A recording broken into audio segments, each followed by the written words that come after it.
Halo, selamat datang. Kali ini kita akan membahas sesuatu yang khas Indonesia banget, yaitu bagaimana filosofi sistem ekonomi Pancasila itu nggak cuma jadi teori, tapi benar-benar diwujudkan lewat sebuah program pendidikan yang keren, namanya Sekolah Rakyat. Kita awali pembahasan ini dengan satu pertanyaan yang mungkin terdengar agak filosofis, tapi ini penting.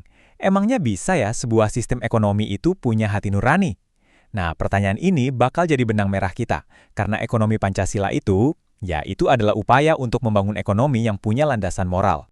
Oke, ini dia peta perjalanan kita hari ini. Pertama, kita akan kenalan sama jiwa dari ekonomi kekeluargaan. Habis itu, kita lihat gimana sekolah rakyat jadi bukti nyatanya. Lanjut, kita kupas tuntas misi gandanya, dengerin pemikiran para begawan ekonomi kita, dan terakhir kita intip langkah-langkah selanjutnya buat pendidikan berbasis Pancasila. Yuk, kita mulai dari bagian pertama, ekonomi dengan jiwa kekeluargaan. Disinilah kita bakal menggali fondasi filosofis dari semua ini. Oke, jadi inti dari semuanya itu ada di satu konsep yang namanya monopluralis.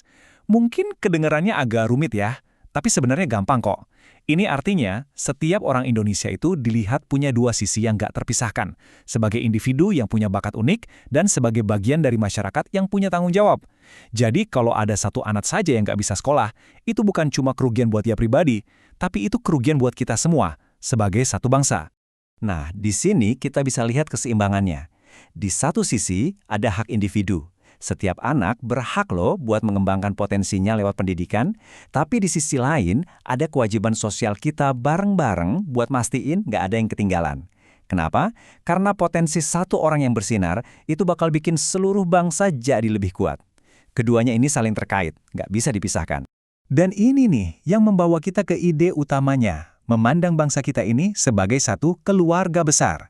Coba bayangin deh, di dalam keluarga kan wajar ya kalau kakak bantu adik atau yang lebih mampu bantu yang lagi kesusahan. Nah, semangatnya persis kayak gitu. Ini bukan soal belas kasihan, tapi soal tanggung jawab bersama dalam satu keluarga. Oke, sekarang dari yang sifatnya filosofis, kita pindah ke wujud nyatanya. Kita masuk ke bagian kedua, sekolah rakyat sebagai wujud keadilan. Nah, ini poin yang krusial banget buat dipahami. Bantuan pendidikan lewat sekolah rakyat itu bukan karitas atau sedekah. Ini bukan soal ngasih karena kasihan. Bukan, ini adalah wujud dari gotong royong nasional.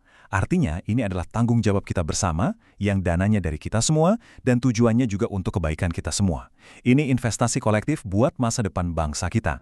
Terus gimana pembagian perannya? Jelas banget di sini. Negara itu tugasnya sebagai penyedia, regulator, sekaligus penjamin hak pendidikan. Kalau pasar gagal, negaralah yang turun tangan. Lalu pasar. Tugasnya menyerap tenaga kerja yang sudah terdidik, tapi pasar nggak boleh ikut campur menentukan siapa yang boleh dan nggak boleh dapat pendidikan dasar. Terakhir, masyarakat, yaitu kita semua. Perannya adalah memberi dukungan dan juga mengawasi program ini. Keren kan? Semuanya saling melengkapi. Sekarang kita coba bedah lebih dalam lagi, apa sih sebenarnya tujuan strategis di balik program ini?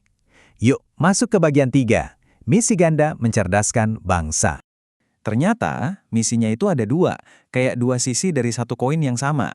Dari sisi ekonomi, tujuannya jelas banget, ningkatin kualitas SDM kita, memutus rantai kemiskinan, dan pastinya nge-boost pertumbuhan ekonomi. Tapi ada juga sisi sosialnya, yaitu menciptakan mobilitas sosial biar orang bisa naik kelas, memastikan setiap anak punya kesempatan yang adil, dan mencegah jurang si kaya dan si miskin jadi makin lebar. Nah, inilah esensinya. Pendidikan itu jadi semacam the great equalizer, atau alat menyetara yang paling ampuh. Pendidikan memastikan masa depan seorang anak itu nggak lagi ditentukan oleh seberapa kaya orang tuanya, tapi oleh potensi dan kerja kerasnya sendiri. Pembahasan kita nggak akan lengkap kalau kita nggak dengerin pandangan dari para pemikir besar bangsa ini. Kita masuk ke bagian 4, suara begawan ekonomi, Hatta dan Mubyarto. Profesor Mubyarto bilang gini, ciri utama ekonomi Pancasila itu adanya moralitas kemanusiaan. Jadi ekonomi itu nggak boleh cuma ngejar angka pertumbuhan doang. Yang jauh lebih penting adalah emansipasi, alias pembebasan dan pemberdayaan rakyat kecil. Jadi program kayak sekolah rakyat ini contoh nyata dari ekonomi yang mengangkat harkat martabat manusia. Dan sekarang dengarkan apa kata Bung Hatta, salah satu proklamator kita. Demokrasi politik tanpa demokrasi ekonomi itu omong kosong. Ini dalam banget loh artinya. Apa gunanya kita punya hak pilih kalau kita nggak punya kekuatan ekonomi? Dan kata beliau, kedaulatan rakyat itu cuma bisa tegak kalau rakyatnya cerdas. Jadi, lagi-lagi, pendidikan jadi kunci dari semuanya.